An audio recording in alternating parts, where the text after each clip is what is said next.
This is Labors, and it is so nice to have you here.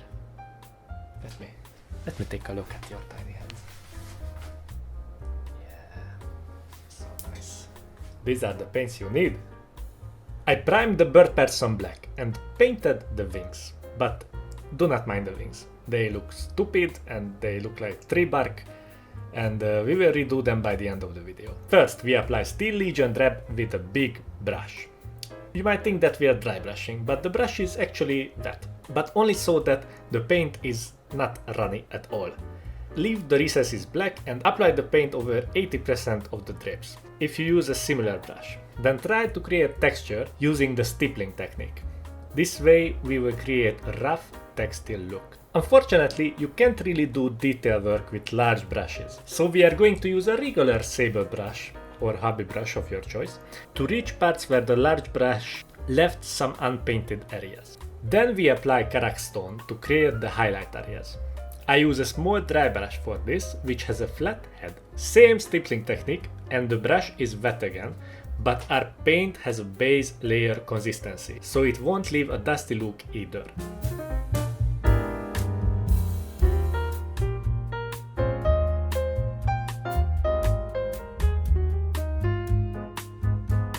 Our final highlight for the drapes going to be flayed one flesh.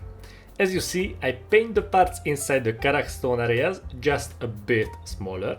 Our previous layers perfectly blended and they look a bit rough, and that is perfectly fine if you want to create a more rougher look, but if your highlight placement makes sense, then the colors will blend naturally.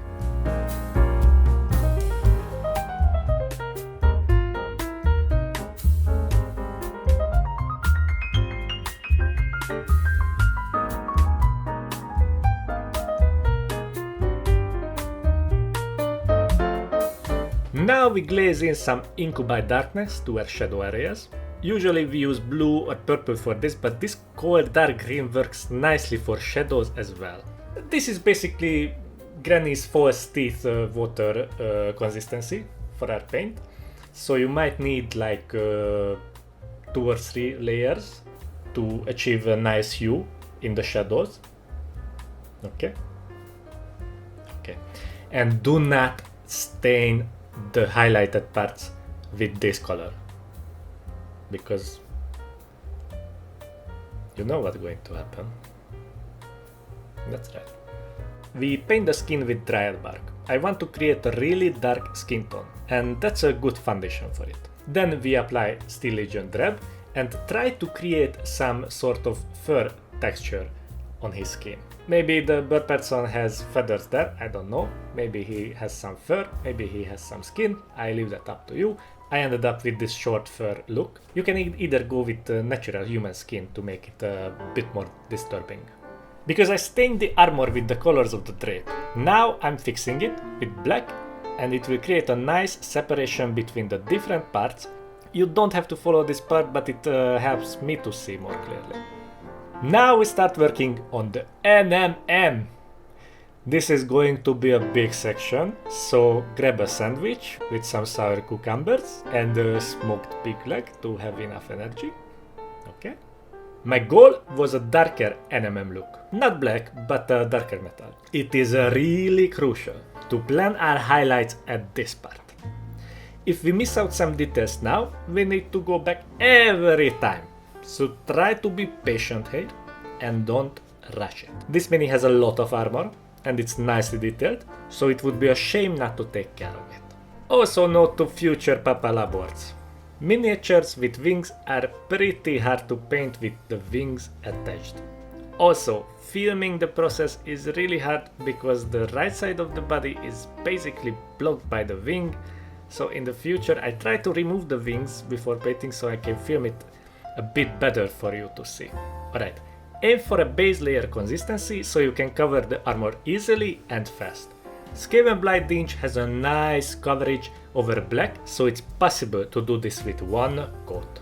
After that we use glazing to blend in the Skaven Blight Dinge parts on the armor. This may take around 2 or 3 layers depending on your glaze consistency. Once it's smooth enough, we increase the contrast of our armor with Dunstone. We paint mainly the same parts but smaller areas, and also paint the edges with this color. Use base layer consistency and some stippling on the larger surfaces to make our life a bit easier when we start to blend in the new color. Stippling always helps, especially on the flat surfaces, because blending on a flat surface takes more work, but you are going to see that when we are painting the sword. I can't really show you the left side of the body for the highlight placement, as I mentioned before, but if you have no clue how to place highlights, try to hold the mini under a lamp while it's black to have a starting point. Another thing you can try is to mirror his right side's highlights for the left side. Maybe it won't be realistic, but it will look okay when the whole mini is done. Generally, I make random sections for the highlight areas. Metals are very reflective, so they reflect their environment as well, but if you saw my previous NMMs, I don't include the environmental reflections. This way it looks a bit less realistic, but it will fit well with the board game's theme, and I'm usually quite happy with the result.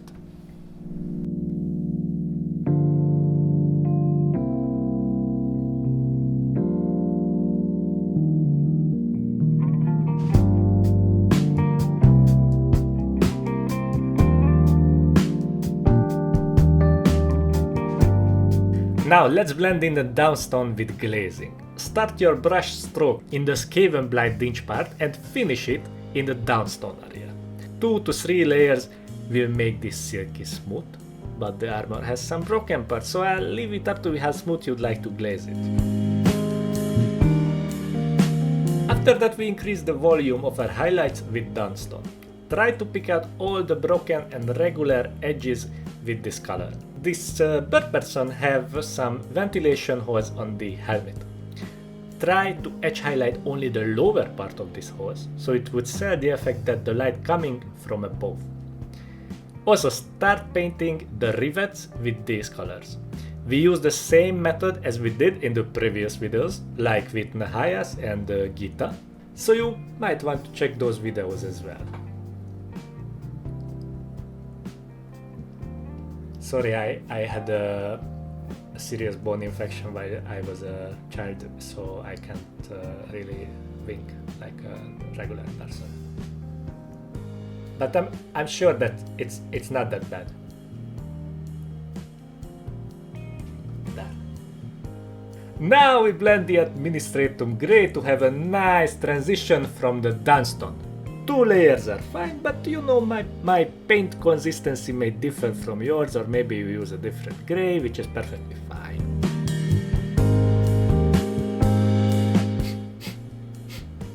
Do you smell this? It's like freshly baked bread. It's so nice. So it must be a foreshadowing for some crispiness, right? Right. It's black lining time. It will be so toasty. Blackline all the bottom parts of the rivets with some black paint, whatever black you have. The secret of blacklining is base layer consistency. You can get away with a heavy glaze too with black, but try to aim for the base layer consistency and shape your brush to have a nice tip. Also paint the recesses, and if you need some extra definition on the armor, paint along the armor panels as well. Obviously you can do this using oil paints, but Papa Labors encourages you to try to use acrylics, because it's all about brush control. Very, very, very important skill. To be more precise with your work.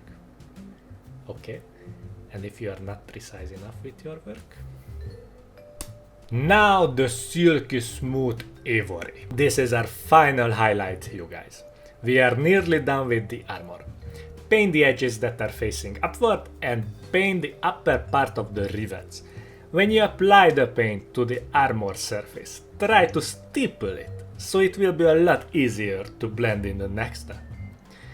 Sometimes you can see when I edge highlight, I'm not using the side of the brush, but do not try to mimic that. Papa Labor's just having a hard time to paint for the camera. Sometimes this is the only way to capture some footage for your shining, beautiful eyes.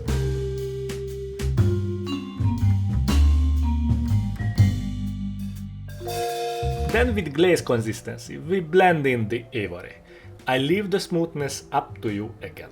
If you want it a bit rough, but if you want like silky smooth like granny's butt cheek, like this, then maybe you need like 4 or 5 layers. We paint the eyes with ivory. This will be our undercoat, and then we use red and try to create a bit of a glowing effect. Then paint a yellow spot with Overland Sunset. Try to build it up from a heavy glaze to have some transition from the red. Then try to make some tiny dots with ivory to sell the glow effect and paint the armor around his eyes the same way. With Evil Sun Scarlet, we paint the tongue and the grip of the sword. This paint actually covers really well when you use it in a base layer consistency. Then give the grip a nice wash of Agrax Earthshade. After the wash dried, go back with Evil Suns and leave some separation between the leather steps.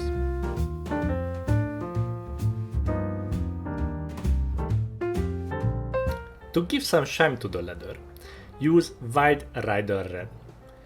Leather covered weapon grips tend to get a shine over time because of the constant use, so it makes sense to increase the highlights a bit.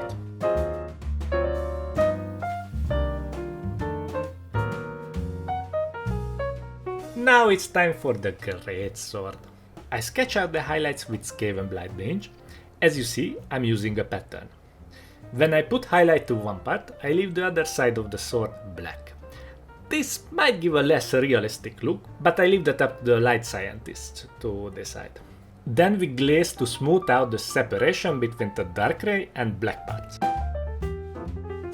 Continue with the highlights using Downstone. Follow the same pattern, just reduce the area a tiny bit.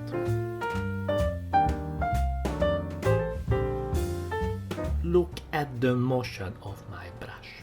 I always start the brush stroke in the darker area and finish the motion in the brighter part. This way we can have a smooth transition and not a slap on your tiny hand. We continue the process with Administratum Grey and use this color for edge highlights.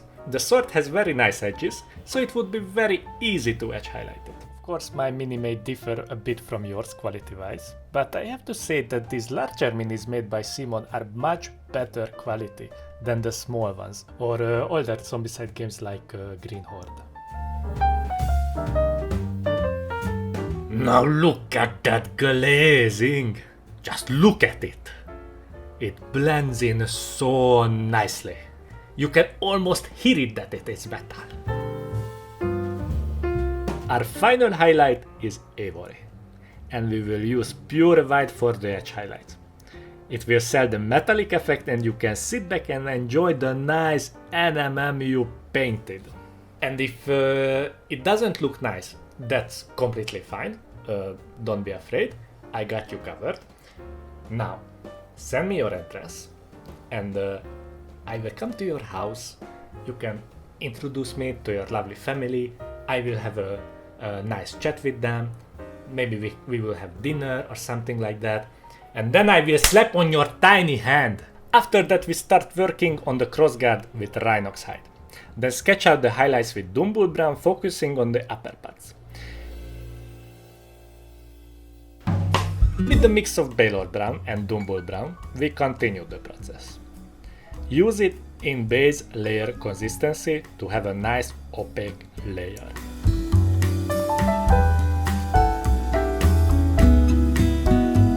Now with pure Baylor Brown, increase the contrast. As you see, I follow the lines of the squares at the end of the crossguard, and they appear like secondary reflections.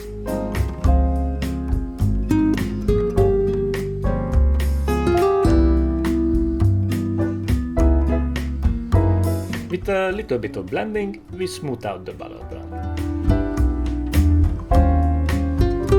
We add some reflections to our golden MM with flayed one flesh and blend it in with a couple layers of glazing.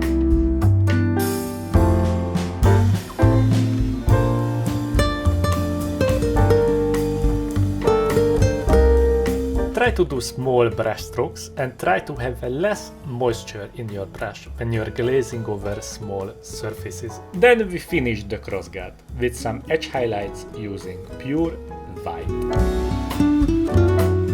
I went back finishing the hands with the same method I did the armor and also give some glint to the lower part of the crossguard.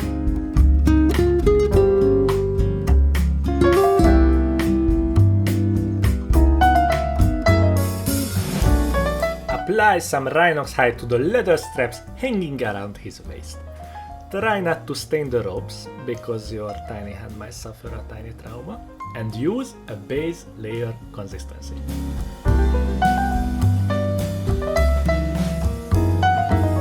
Create some highlights with Dumble Brown at the parts where the straps fold naturally. It will give us a realistic result how the light would catch it. Paint the edges and the square-shaped buttons at the end of the straps as well. Blend in the Dumble Brown with a bit heavier glaze. These colors are close to each other in value, so it's easy to blend them. Add some Karak stone to the Dumble Brown and increase the highlights with it. Try to do lines and paint the edges.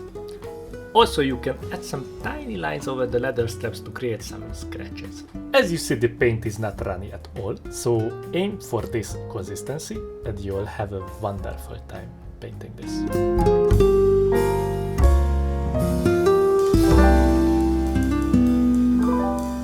Lastly, add some pure Karak stone to the previous layer, so we will end up with a shiny leather finish.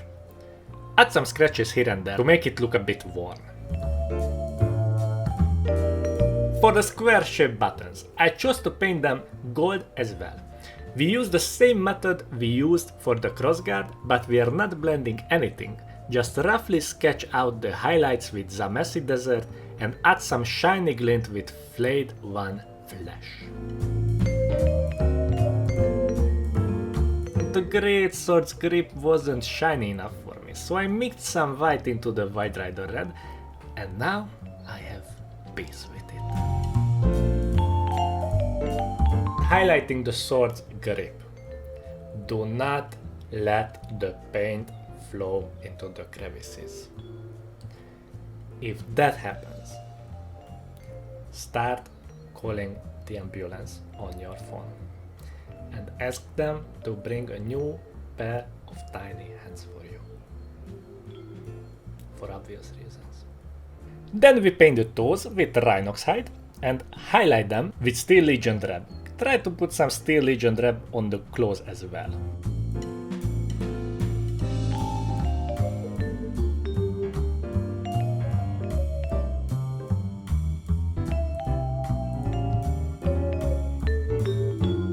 So I was really not happy with the wings, as I mentioned at the beginning of the video. So I painted them black. And as soon as they got black, Papa Laborc's eyes started to shine because this felt right. Now start to pick up the upper part of the feathers with dryad bark. Cover 40% of the wings with this color if you want them to read as black.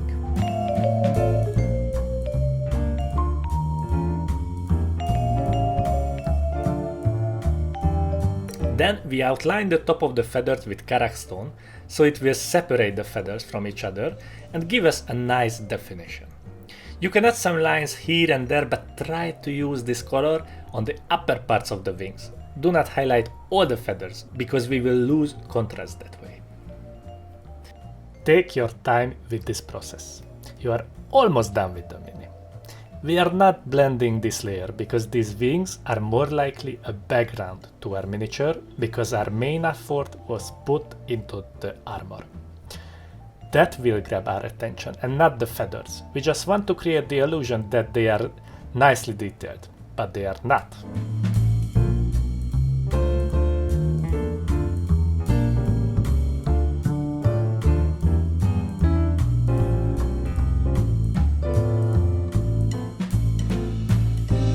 For our final touch, we glaze in some purple over the darker parts of the armor. Do not use it on the bright parts. We don't want to end up with a purple armor. We just want to increase the depth of our shadows. Also, this is really diluted, and its purpose is to give us a hint of a purple hue. See? That wasn't so hard, was it? So, I'm really grateful that you joined me on this little painting adventure. And maybe you want Papa Labors to paint all the minis from Massive Darkness too. Then subscribe to the channel and like the video. Also follow Papa Labors on social media like Facebook and Instagram. And if you followed Papa Labors tutorials and had some nice results, like this guy, then send it to me, because I would really like to see them. Now, I hope the rest of your day will be as smooth as a granny's butt cheek.